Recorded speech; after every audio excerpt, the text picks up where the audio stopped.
Thank You, Mr. Churchill was something that I'd been watching a program on the History Channel about Churchill and got always been interested in him, and I've always sort of thought of him as making it possible for my father to come back from the Second World War and to get together with my mother and produce me. Solution basically is about people's perception of me in the verses and how different I am from everybody, what everybody thinks. Road to the Sun is a song that I wrote with my son, Julian, and he has come on so far as a guitar player, singer, and lyricist. So we've done some jamming over the years together, but this time it was to sit down and write a couple of songs, which we did. Probably one of the most enjoyable things I've ever done is write a couple of songs with your son, you know. So we both had a journey that we've been through together. I'm Due You is basically how we can have tough days, but basically the payoff with I'm due you, basically, you know, I'm due some time away from this. It's very autobiographical. It's from, Churchill is from when I was born. This is from when I picked up my first instrument, the banjolele, and it was left for me to find by my grandmother. So that's vaudeville Nana, and because she was very much into vaudeville, and so she's my grandmother, and the banjolele, and that really right there, the title of the song is me, equals Peter Frampton, you know. So it's a very important song.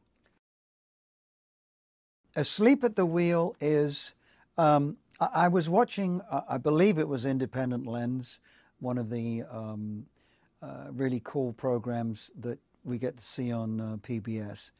Thank you, PBS. And it was a story that I was totally unaware of, that for years, I guess I don't know exactly when it started, that the North Koreans were kidnapping young people from, or older people from Japan, and taking them over, and for whatever reason, I still don't quite understand. Megumi is this little girl that was, I think she was 13. She was walking to school one morning, and she was kidnapped and taken by boat to North Korea, and has never returned. The two instrumentals, again, it follows on from the story of Megumi, and it's called Sweet Liberté. So it's Liberté sounds so much better in French. So that's why, and I thought Sweet Judy Blue Eyes. So, and I knew it was going to be two instrumentals.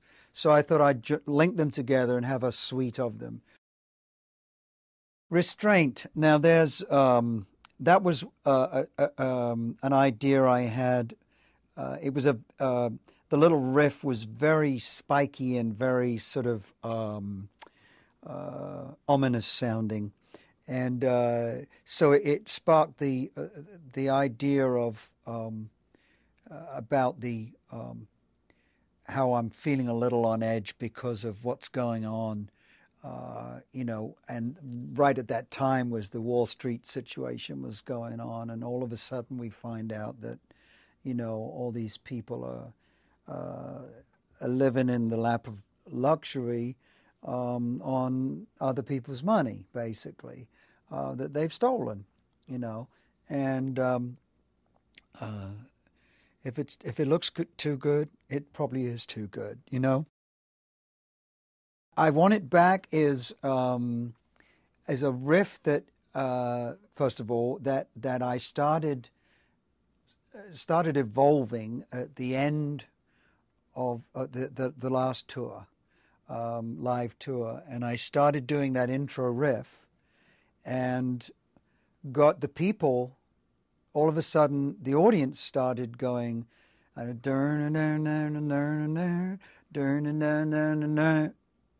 then they started going, like that. So that's how the whole idea came.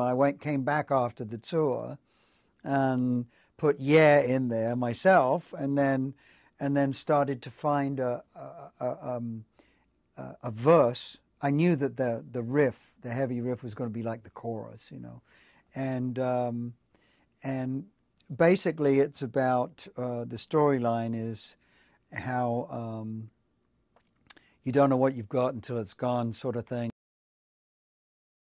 I asked them would they play on a track, the Funk Brothers. So I said to Gordon, we got to write something good for these boys.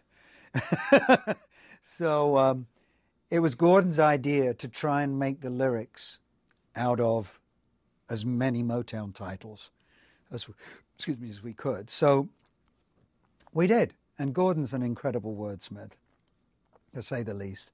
And so it was, the title was came out of the fact that these guys never credited, never seen, Invisible Men, basically, So we called the track Invisible Man. And it's a tribute to the Funk Brothers.